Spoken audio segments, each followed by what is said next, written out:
constructive criticism. So you're saying it's very apt? Yeah, it's very apt and it's very correct, because I went through the video again and again and again, and I want to know the reason why the Nigerian army abducted him, because he called out the army. Because we need to understand the truth. If you love a country, you must speak the truth to your country. It's no need for us to start, hiding what our soldiers are going in the battlefield.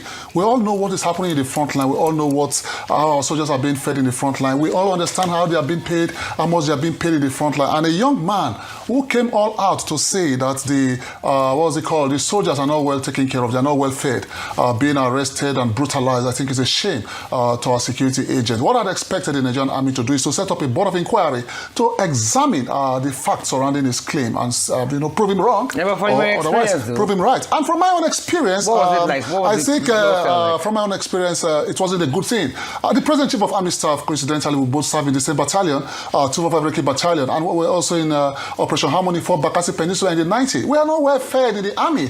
One of the reasons why I was even discouraged from putting in my voluntary in 2003, 23 years ago, was how soldiers are being fed in the front line. And 23 years down the line, we're still having the same complaint. That tells you there's an issue in the army. There's a systemic issue that the army needs to address. Don't train your soldiers so hard and feed them like dogs. Don't train them so hard and feed them like cows. If you go to a Ikeja cantonment today as we speak, those who sworn to protect the territorial integrity of this country are living in darkness. Go to Air Force Base as I speak. Those who sworn to protect the territorial integrity of this country, they are living in darkness. And when someone come out to call out the army, you are going after him to pick him. It's a shame on the army, it's on the military, and it's a shame. This action is an act of shame, because what you are supposed to do is to call up this guy and say, hey, how do you get information? Who told you about this? How do we verify? You investigate what happened. Don't say it's all about demotivation or he's trying to demoralize our soldiers. No, these guys put their life on the battlefield. So you're saying nothing has changed? Nothing has changed going by what is happening. So the army needs to go back to the drawing board and feed their soldiers very well. Last year I was on China's TV. I made this same complaint. Justice Crack is talking about that our soldiers are not well fed in the battlefield. We have friends in the battlefield. We have brothers there. We have sisters there. We know what's happening in the country. Government should feed our soldiers very well. It's very easy. I can't put my life on the line to protect this great country and you can't give me electricity. I can't put my life to protect this country. You can't give me good food. My life is not. It's not monetary. It does not have monetary value. So whoever put his life to protect this country, let's assume it's even trade by barter. If I'm giving you my life, what are you going to give me in exchange? So those who put their life in the line to protect Nigeria must be protected and well fed. I saw how they were feeding these criminals in Operation Safe Corridor. Some of them I even saw them eating bread and sardine. I said, hey, I have not seen soldiers eating bread and sardine in the battlefield. Why will you feed those who kill our officers and men better than those who are serving this great country? The Nigerian army needs to go back to the drawing board. It's not about arresting. How many people do you want to arrest? Justice Crack should be a man of honor. They should even give him national honor for calling out the army, because we all have a stake in this country and we must allow our country grow. If we want this country to grow, we must speak the bitter truth that will make sure that our soldiers and officers and men who put their life on the line to protect this great country are well paid, roots, are well motivated, and also live in a very good environment. Go ahead. Yes. Anti-root, we are in trouble in this country. Nigeria is in serious trouble. And until all citizens and everyone agrees that this is not a direction that any nation should be headed, we cannot take the action that is needed to reroute this country. The Nigerian military or the armed forces of any country should be one of its most respected institutions, an institution that protects national unity and territorial integrity. If we have descended to a level where we are discussing this kind of conduct and act, not even by the police, that Nigerians have unfortunately almost become accustomed with the kind of rascality, but with the military, then it calls for concern. But to your question on social media advocacy, the circle of arrest, unfortunately, it will continue so for as long as we have strong men and not strong institutions. What we are seeing play out is an absolute collapse of institutions that should be able to stand in defense of democracy, justice, and the rights of citizens. So whenever you see a circle or an incident, people come out to scream. Few days ago, even before the Justice Crack case, we saw on live video where a police officer somewhere in Delta brought out a firearm, cocked it and executed a citizen point blank in Efrun in Warri. And today, if not for social media, we probably may not have known of that story because it happened few days before the outrage. So we continue in this circle. Why? Because the absolute trust that citizens should have in their institutions are not there. So when you go to the judiciary, what kind of justice will you get? When you go to the police, is the police your friend? Now we are talking about the military. A person is in detention not because he committed a crime or he is a terrorist, but because he spoke up for the welfare of the officers. And the army, whose welfare is being spoken about, took this person, abducted, kept in solitary confinement, according to reports from the person directly, tortured in this kind of manner, while the officers, some of them who complain, are being arrested and, reports of dismissal of officers. So across board, it is a tale of woes for Nigerians. But it is up to all of us to move from just social media advocacy and activism, become involved in the political process of this country to build institutions that have the capacity to dispense justice, but beyond that, to protect human life and ensure that the rule of law is upheld at all times. No, not at all. You can't, when you talk about human lives are irreplaceable. You cannot equate how much an average soldier is being paid to the risk they face in the battlefield. But I'm curious, how much are they being paid? Are you aware? Yeah, I think when we talk about, it's in public domain. The least soldier, I think, is collecting about 100,000 soldier. 100,000 over 100,000 naira, I mean to say. That's maybe the least soldier then. But in the battlefield is what matters most to me, because those who are in the battlefield, what you see them collect, I think, minimum of 50,000 naira monthly. That's about $30. That's an abuse on operation. That's an abuse on human minds. Because I listened to Mr. Ejiofor, with due respect, we are talking about national security. When we talk about national security, it doesn't imply that you must keep quiet when things are going wrong, because it will remain till eternity. When things come on social media, it's an avenue for the military or the Nigerian army to go back to the drawing board, assess the situation, see it as a constructive feedback, because if you don't get feedback from the people, you will remain where you are. You cannot migrate forward. So for me, what I'm thinking is what I'm also... What's their living condition like? Oh, the living condition, sometimes the barrack differs, Go to Ikeja Cantonment, you're in Lagos. Go for, investigative journalism. You won't see them with electricity there. I was in Air Force Base sometime last week. All through the night, there was no light. I was in Ikeja Cantonment. All through the night, there's no light. What will it cost the Nigerian government to build solar system for officers and men who put their life on the line to protect this country? What will it cost them to give them steady electricity? They don't have these basic amenities, and somebody will say that when you talk, you are demoralizing the soldiers. The system itself is demoralizing its officers and men. So what we should start doing is that we should hold our security agents accountable, hold the government accountable, take good care of our officers and men. It's all we want you to do, because they themselves, they put their life on the line to protect the territorial integrity of this state. So when you put your life on the line, nothing is too big or too big for the government to do for them. In terms of when they die in the course of duty, what do they get? Well, it differs. It differs. The military have to pay them their gratuity, pay them off, whatever the case may be. But I'm more particular about the risk. The risk presently is very imminent. The risk involved in military operation is very high. In the early days when most of our parents, my father served in the army 36 years as a military instructor. He has 4 children. He enlisted 3 of his sons to serve this country. So when we speak, we love this country. When we speak, we love the army. What did your father get at the end of his as his retirement? I can't even remember. That is his personal money. Wow. So what I'm trying to say is this: the army should look at motivation. Motivation is key to survival to every soldiers and officers. Some officers who even left the forces due to quota system methodology, and also maybe political appointments get them off the job. How are you getting at them? What do you do for the veterans? What do you do for those who have left the system? Are you keeping contact with them? Do you have a system? You communicate with ex-veterans to ensure that they stay motivated and stay connected. Because as I tell you, I'm happy to have been a former soldier of Nigerian Army, even though I exited voluntarily very early. Today, I'm doing very well. Most of my employees are veterans, because I don't want to see a veteran out there suffering. And as Nigerians, we need to start looking at the welfare of veterans. Those who put their life to serve this country, give them jobs and tell them thank you for serving our great country, Nigeria. Whoever come out to talk about the welfare of our soldiers must not be dehumanized the way justice is being dehumanized. That is wrong from all fronts, and that should never happen again. What they have done, they've given him a political capital and a social capital, and they've even made the situation worse. If they had invited him privately, we wouldn't be here talking, but they messed up the control mechanism. Of the reaction, ma'am. I mean, we live in a country where a law enforcement officer can tell you that I will waste you and nothing will happen, and people have been wasted and nothing have happened. And in response to my co-panelists, with all due respect, I will want to take exception to state that on this issue of justice crack, the people who have tampered with national security and made it an issue of national security is the Nigerian Army and the Nigerian military. Let us be very clear. We as citizens of this country are stakeholders in the security of this country.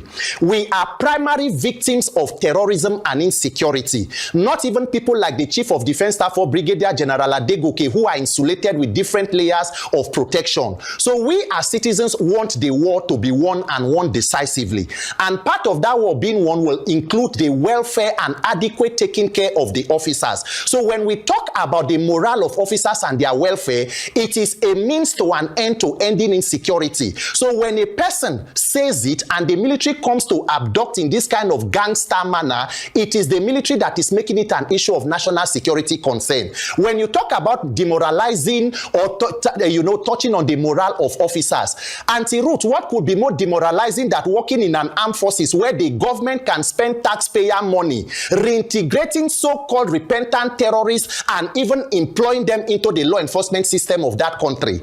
Have you seen videos on TikTok where terrorists kidnap people, kill them, including soldiers, and display it live? That does not incite people against the military. When in Nigeria, a chief of army staff died in a fatal plane crash with almost 10 officers killed, President Buhari was in the villa. They were buried at the military cemetery. The president did not lift a finger to go and honor his own chief of army staff. Very recently, within the last 6 weeks, we have buried senior military officers, including Brigadier General Omo Brima, who was killed and buried. The commander-in-chief of the armed forces, President Tinubu, does not think it is important to go and honor the life of servicemen who paid the ultimate price for the country. In the US, when officers are killed, the president clears his schedule, goes to the airport. They call it a dignified transfer of the bodies of fallen soldiers. When we talk about the welfare, today we have seen videos where a military officer was complaining on social media that the salary that he's paid cannot pay his transport from the northeast where he's serving to the south where he's from and back. That is transportation. Auntie-Ruth, I find it troubling that we can sit and conveniently say that when military officers are not okay with their welfare, they can choose to resign. So it goes to spell a deeper problem with the military hierarchy. So today, if somebody claims that there is no good welfare, the least that the military could have done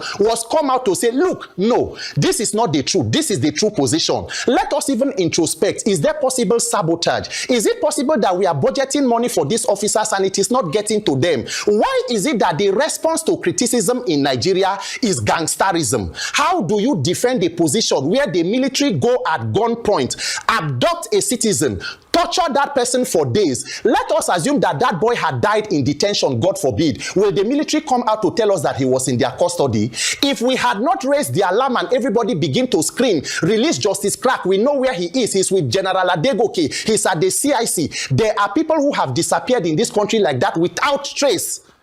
On every front, this is an unfortunate situation. The statement of the army is even more indicting on them. It shows an embarrassing concern about our armed forces. Let it be very clear that citizens have a right to speak up and demand welfare for the law enforcement, whether police, whether navy, because we are victims of whatever they are trying to do, and we want them to succeed. We are not enemies of the military. It is unfortunate that we are where we are today, and Nigeria must immediately have a conversation as to what we call protection and defense, because the result is evident in the war against terrorism. Why is it that the more money pumped into it, the more it is lasting, the more it is headed? What is going on with our armed forces and law enforcement system? We should talk about that. Verse 1:6.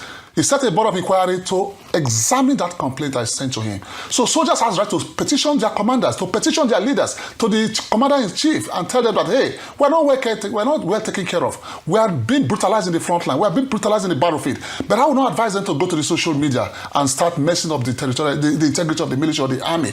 The only procedure that they can do is that write to your commanding officer, write to your GOC, write to your brigade commander, tell them this is the complaint you have. Don't shut up, because if you keep quiet, you might be caught off the line of action. You also think that they resorted to this, although there's allegations that Justice Crack paid the soldiers to give him this information. We don't know whether that is true or false. I don't know about that. But do you also feel that within the military itself, there's been frustration at getting their complaints across, and they felt that the only way to make this thing public is the best way so that they can now maybe get the reaction? Well, for me, I think if a soldier want to perhaps go online or want to speak about whatever the issue is, I think he might be brutalized or maybe get locked up, and that is why the military has its own social media policy, which is all over the world. But I am saying there are procedures, there are processes. If you are not happy with what is happening in your base, write a letter to your commanding officer, but we don't know or whatever the case may be. Yes, that's what I'm saying. That might have been done and they still haven't gotten the desired result. No, I tell you the truth, Ruth. The Nigerian Army has a very, very effective structure in place. There is no how you send a petition to the Chief of Army Staff and they will not address that petition. The petition must be addressed. But what the Army is saying, come to us, tell us your problem. Don't go to the social media. I understand. But that of Justice Crack, the reason why he was arrested, I think it's a flaw, and I think the Army should not do that again. What they should do next time, you invite this person and say, hey, this is your concern. Okay, we're going to investigate it and we're going to get back to you. And I tell you the truth. Everything Justice Crack has said about the Army is the truth. The Army needs to go back to the drawing board and assess that and ensure that they work on it and make sure that those who put their life to protect this state are well taken care of. Okay. They are not asking for so much. I give you my life. Life is the nexus between birth and death. So when I give you my life to protect this state, giving me electricity is not a big deal. Giving me proper welfare is not a big deal. Taking care of my children and sending them to school is not a big deal. Taking care of my wife when I'm past or when I'm gone or when I'm killing in action is not a big deal. So those who put their life on the line, I keep on saying, ensure you take very good care of them. In all honesty, this incident does not help any party. It does not help the military, does not help the country, and we all must ensure that issues like this are handled, you know, in the best interest of our nation. I have worked with the National Human Rights Commission, and I can tell you that what is going on with the military authorities will need to ask themselves, the armed forces, are laws made for officers or are officers made for laws? Because I'm very concerned that it will get to a point where military officers will have to, when you hear private conversations and concerns about people, the quality of food that is given to them, and them resorting to the fact that maybe social media influencers may be best suited to speak up for them. We wonder what they have explored internally that failed or did not work, and they had to resort to this point. All the allegations that were made against, that have been, you know, made against the military in public space and all that, I have confirmed because I have had the opportunity to meet with Justice Crack at the DSS detention facility, and it is a tragedy what happened, and this incident must not be allowed to happen. Justice Crack personally, and from physical evaluation of, yes, he was. So he was taken from a public eatery somewhere in Abuja, and before he was taken, the military jammed his network. He could not make calls, he could not take calls, could not send text, data could not work. So he was stranded at a point.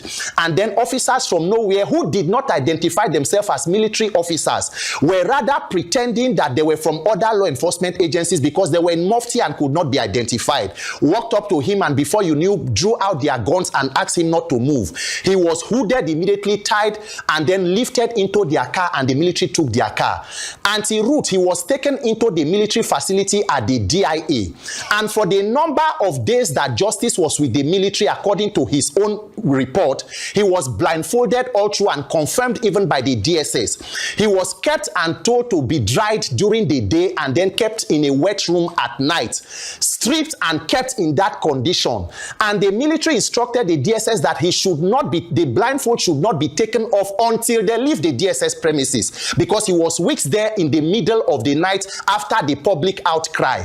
And while he was there, I could confirm, because you could see the injuries and swelling to his wrist and his ankles. He said he will be handcuffed and put his hands at the back, and then at night the handcuffs will also be put at the legs. So bad that immediately he got to the DSS facility, and thanks to the DSS, because with all indication they have proven to be even more professional and shown humanity, he was taken to the DSS medical facility.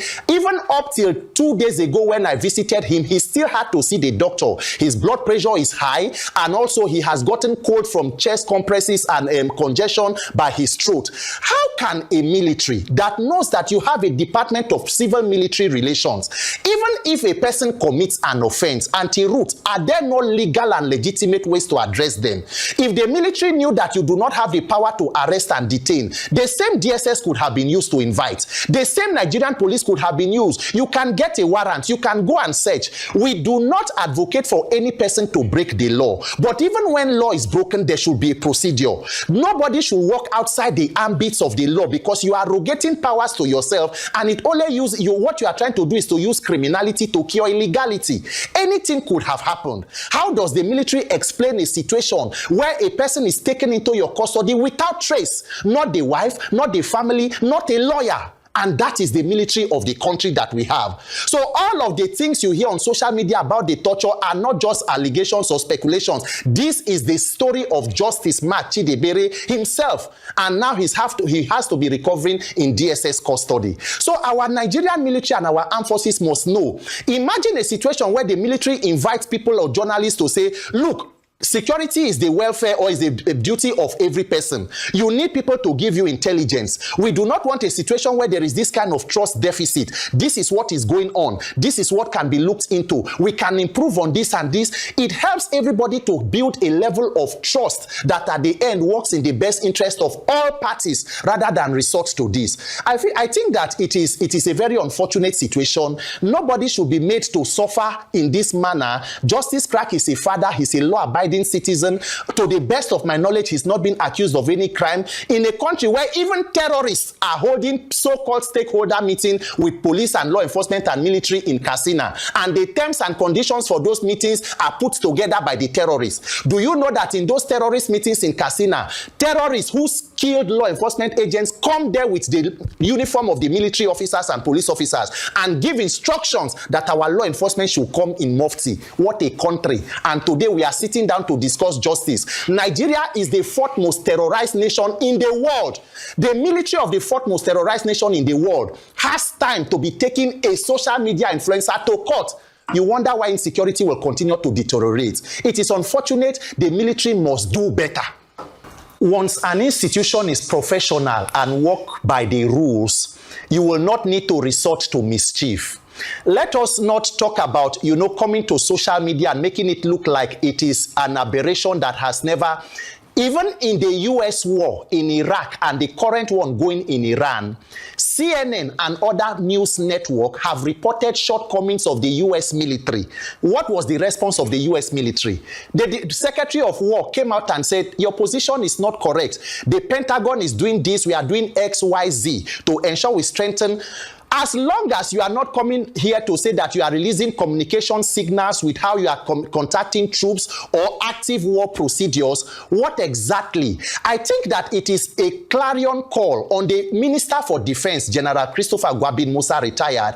When he was taken out as CDS and appointed as Minister for Defense, there was a lot of celebrations. Nigerians believe that a fine officer has come and maybe there will be a difference. Soldiers who we had interacted with, especially younger soldiers, were optimistic that possibly their welfare will be better under his leadership and under these current armed forces that we have. The question is, are you people living up to expectation?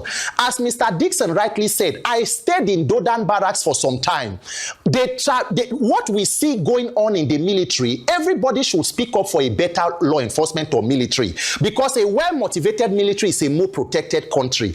I know a military officer who was shot in the leg, and for up to 10 years as we are speaking, is still moving with an iron rod that was fixed at the orthopedic hospital in Igbobi. Guess what, Auntie Ruth? The entire medical bills are being paid by this officer.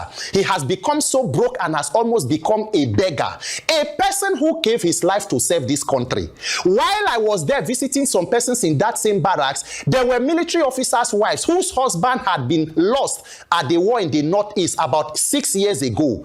They were never informed until the day that it was few days to when they were posting new officers to take over their apartments, they were called into the garrison to let them know that your spouses had gone and you will need to vacate these premises. This is not how a country should be. Any country where the law enforcement and the leadership of your military is competing to be who will be more corrupt between the military and the politician is in trouble.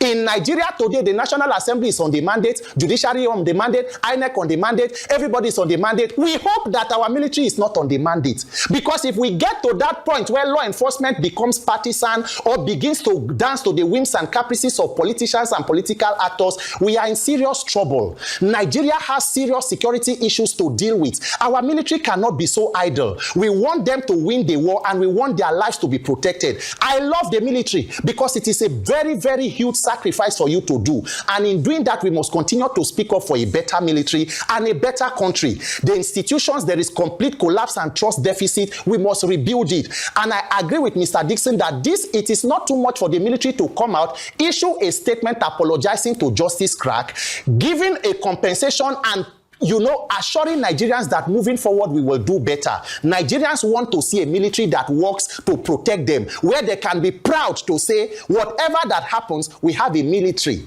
that will work by the rule of laws and not work in this kind of gangster or criminal manner. Thank you so much for that. Mr. Mike, do you have any last words to say? Because I think Dixon and Peter have said a lot. Do you have any last words, closing conclusions? With the sentiments, with the sentiments expressed not only by my co-panelists but all over the country, I believe very strongly that the State Security Service will intervene. We have had cases where some people were wrongly arrested, and the SSS, without people going to court, pays compensation. Even when they go to people go to court, we have to observe rule of law. I agree that this issue was mishandled, but there must be a solution, and I think with the intervention of the SSS, this matter will be resolved. Thank you so much, Mr. Mike Chidiebere, for your closing remark. Thank you so much, Dixon Osage, for your strong for your strong comments, and thank you very much, Peter Eka, as usual, too, for your very vibrant and very energetic points that you brought out today. I think we also need to thank our soldiers and officers who have put their life on the line to protect this great country. Let's try to be a blessing to them, those who are still serving and those veterans who are out there. Let's try and get them jobs and ensure that we tell them thank you for serving this great country, Nigeria. And I strongly believe that Nigeria will be great again.